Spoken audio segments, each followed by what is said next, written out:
আসসালামু আলাইকুম, welcome to my channel. আজকে আমি নিয়ে আসলাম কীভাবে নরম তুলতুলে পারফেক্ট পুডিং বানানো যায় মাত্র 3টি ডিম এবং আধা লিটার দুধ দিয়ে। তো চলেন দেখে আসি কীভাবে একটি পারফেক্ট পুডিং বানানো যায়। পুডিংটি বানানোর প্রথমে আমি এখানে আধা লিটার দুধ নিয়ে দিব, অর্থাৎ 500 মিলি।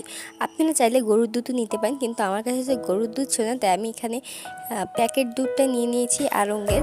তারপর আমি এখানে একটি পাতিল বসিয়ে দিব। পাতিলের মধ্যে আমার 500 মিলি সবটুকু দুধ ঢেলে দিব। ঢেলে দেওয়ার পর আমি একটি হ্যান্ড উইক্স দিয়ে এটাকে একটু লাড়া দিয়ে নিব। আমি 2-3 বার এটাকে লাড়া দিব। তারপর এটা উতলিয়ে আসা বা বলক আসা পর্যন্ত অপেক্ষা করতে হবে।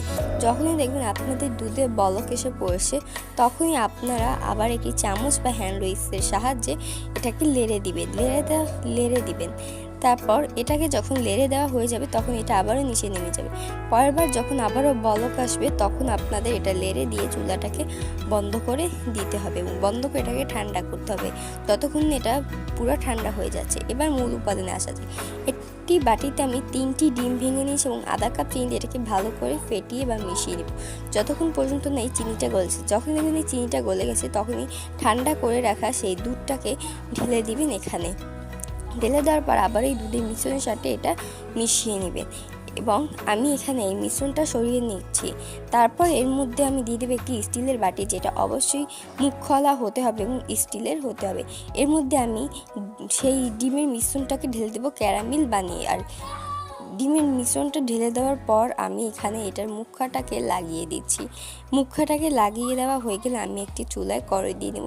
সেখানে আমি বড় বড় 2 গ্লাস পানি দেব এবং দেওয়ার পর আমাদের যে ভাতের স্ট্যান্ড আছে, স্টিলের হতে হবে অবশ্যই, সেটাকে দিয়ে দিব এবং তারপর আমি এর মধ্যে আমার সেই পুডিংয়ের বাটিটা দিয়ে দেব। তারপর আমি আবারও 2 গ্লাস পানি দেব, যতক্ষণ না পর্যন্ত পুডিংয়ের অর্ধেক বাটি হচ্ছে পানি ততক্ষণ। যখনই দেখবেন পুডিংয়ের অর্ধেক বাটি হয়েছে, তখন এটাকে ঢেকে 30 মিনিটের জন্য রেখে দিন। এই যে মাশাআল্লাহ আমার পুডিংটা হয়ে গেছে, দেখতেই পাচ্ছেন। আমি যেটা কাঠি ঢুকলাম, কাঠির গায়ে কিছুই আঁক নাই। এখন এটাকে আমি বের করে নিচ্ছি। এটাকে আমি ঠান্ডা হওয়া পর্যন্ত অপেক্ষা করব। তো এই হচ্ছে আমার সেই পুডিংটা। এটা খুবই পারফেক্ট হয়েছে, এটা খুবই নরম তুলতুলে হয়েছে। আপনারা এখনই দেখতে পাচ্ছেন, এই যে দেখতে পাচ্ছেন এটা কতটা নরম তুলতুলে হয়েছে যে চামচটা লাগানোর সাথে সাথে এটা ভেঙে যাচ্ছে। তো অবশ্যই আপনারা ঘরে পুডিংটা ট্রাই করে দেখতে পারেন। তো খুদা হাফেজ, বাই বাই। অবশ্যই সাবস্ক্রাইব করবেন।